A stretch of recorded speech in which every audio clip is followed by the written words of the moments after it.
The president also saying he's not happy with Putin after Russia launched its most intense aerial attacks on Ukraine in more than a year, including hundreds of missiles. Our Chief War Correspondent Ian Pannell is tracking the latest for us, including Trump's new comments about Ukraine's President Zelensky. Good morning, Ian.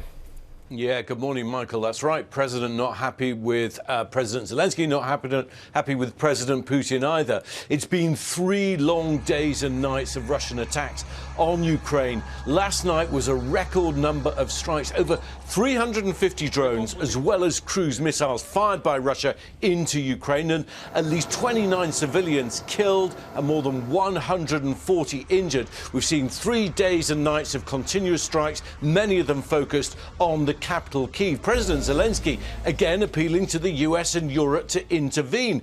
But as you say, President Trump speaking out in some of his most critical comments yet of Russian leader Putin, saying he's gone absolutely crazy. But as you suggest, also criticising President Zelensky, saying everything out of his mouth causes a problem. Michael? And Ian, over in Tel Aviv, we're going to switch it up. A dual German-American citizen is facing charges after allegedly trying to firebomb a U.S. embassy office.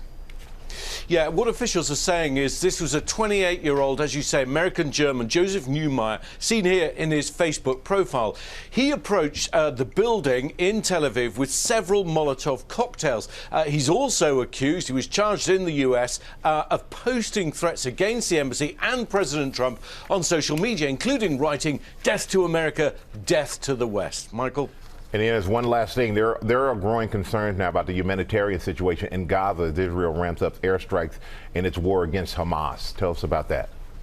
Yeah, I mean, the situation just seems to go from bad to worse. Overnight, Israel attacking a school in Gaza that's used to house displaced families. Now, what Israel is saying is that this was a command post used by militants like Hamas, which is prescribed as a terrorist organisation. But more than 50 killed today, according to the Hamas-run health authorities. And over the weekend, a barrage of Israeli airstrikes, killing scores of Palestinians, again, according to the Hamas health ministry, and drawing international condemnation. And what we're seeing, Michael, is increasingly Israel's allies being critical. 9 children, one devastating attack, killed in their home as one strike, and their mother, who's a paediatrician, was caring for people at a nearby hospital. The children ranging from just 7 months to 12 years old. Really difficult situation. Michael? Yeah, difficult and sad. Ian, thank you for all your coverage. Thank you.